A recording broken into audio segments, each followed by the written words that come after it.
Early adoption is a process whereby children get placed with adopters when they're much younger than they would do otherwise.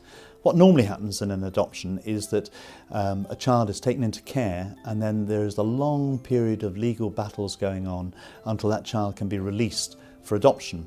Now, these legal battles and the process can take up to 2.5 years, which means that if a child comes into care when they're 1 year old, they could be 3.5, maybe even 4 by the time they're actually able to be placed for adoption.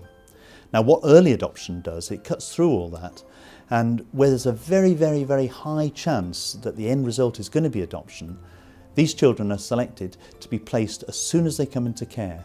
So that means the adopter gets the child when they're still really young, and they don't have to go through that process of missing out on 2.5 years of that child growing up.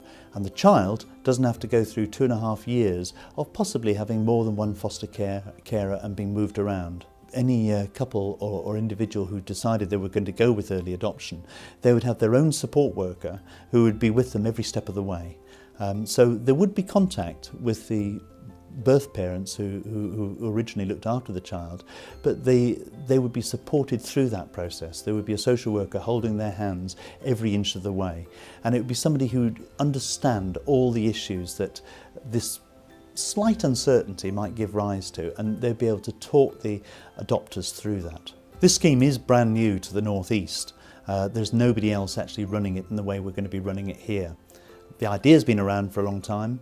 Lots of people have done it elsewhere, but nobody else in the North East is doing it as we're doing it. We've got a great name. We've got massive experience of placing children for adoption and supporting adopters.